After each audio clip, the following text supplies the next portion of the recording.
লাবণ্য সেনগুপ্তের কথায় নিজের ভুল বুঝতে পেরে মন্দিরই মিশকাকে বিয়ে করতে অস্বীকার করল সূর্য। হ্যাঁ বন্ধুরা, আমরা এমনটাই দেখতে পাবো অনুরাগের ছোঁয়া ধারাবাহিকের আজকের পর্বে। মিশকা ও সূর্যের বিয়ের কথা শুনে মন্দিরে হাজির হয় দীপা। দীপাকে দেখেই প্রচণ্ড ক্ষেপে যায় সূর্য। সূর্য দীপাকে বলে, আর কত নিচে নামবে তুমি? আমার জীবনটা তো শেষ করেই দিয়েছো, এখন এই ছোট বাচ্চার জীবন নিয়ে সিনেমিনে খেলছো তুমি। সূর্য দীপাকে বলে, কি চাও তুমি, কি চাও? দীপা সূর্যকে বলে, আপনি কি আমার সেই ডাক্তারবাবু? সূর্য দীপাকে বলে, আমি তোমার কেউ নই, আর তুমিও আমার কেউ হও না, আমরা কেউ কারো কিছু হয় না। দীপা সূর্যকে বলে, আপনি আমার সব, আপনি আমার ডাক্তারবাবু, আর আপনি আমার বাচ্চার বাবা।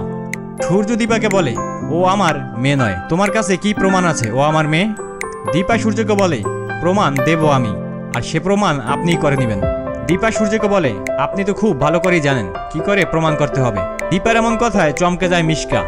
মিশকা অবাক হয়ে তাকিয়ে থাকে। দীপা সূর্যকে বলে, করুন ডিএনএ টেস্ট, দেখুন কে ওর বাবা। এমন কথা শুনে চমকে যায় মিশকা। মিশকা সূর্যকে বলে, সূর্য তুই কেন দীপার কথা বিশ্বাস করছিস? এখনো মিথ্যে কথা বলছে। দীপা মিশকাকে বলে, কোনটা সত্য আর কোনটা মিথ্যা সেটা ডিএনএ টেস্ট করলেই বোঝা যাবে। দীপার কোনো কথাই মানতে চায় না সূর্য। সূর্য দীপাকে অপমান করে মন্দির থেকে বের করে দেয়। অন্যদিকে মিশকা সূর্যের হাত ধরে টেনে নিয়ে যায় বিয়ের মণ্ডপে।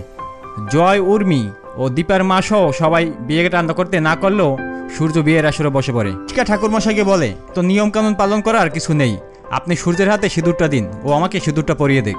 মিশকা সূর্যের হাতে সিঁদুর পরার জন্য সূর্যকে প্রচণ্ড পরিমাণে প্রেশার ক্রিয়েট করে। অন্যদিকে জয় বিয়েটা বন্ধ করার জন্য নানাভাবে রিকোয়েস্ট করে, কারো কথাই শোনে না। অন্যদিকে দেখা যায় দীপা মন্দির থেকে বাইরে চলে আসে। দীপার পাশ দিয়ে লাবণ্য সেনগুপ্ত গাড়ি নিয়ে মন্দিরের দিকে যায়, কিন্তু দীপাকে সে দেখতে পায় না। সূর্য একটা সময় মিশকাকে বিয়ে করতে অস্বীকার জানায়। মিশকাকে বলে, আমি পারবো না এই বিয়েটা করতে। এর মুখে এমন কথা শুনে সূর্যকে আরো বেশি প্রেশার ক্রিয়েট করে। মিশকা সূর্যের হাতে সিঁদুর তুলে দেয়। সূর্যকে বারবার বলে, সিঁদুরটা আমায় পরিয়ে দে। সময় সেখানে চলে আসে লাবণ্য সেনগুপ্ত। লাবণ্য সেনগুপ্তকে দেখে চমকে যায় মিশকা। বিয়ের মণ্ডপ থেকে উঠে দাঁড়ায় সূর্য।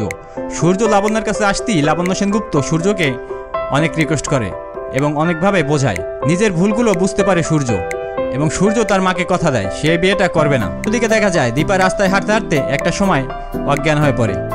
তো বন্ধুরা, তোমাদের কি মনে হয়, সূর্যকে নিজের ভুল বুঝতে পেরে দীপাকে ফিরিয়ে আনবে, নাকি দীপা সূর্যের জীবন থেকে অনেক দূরে চলে যাবে?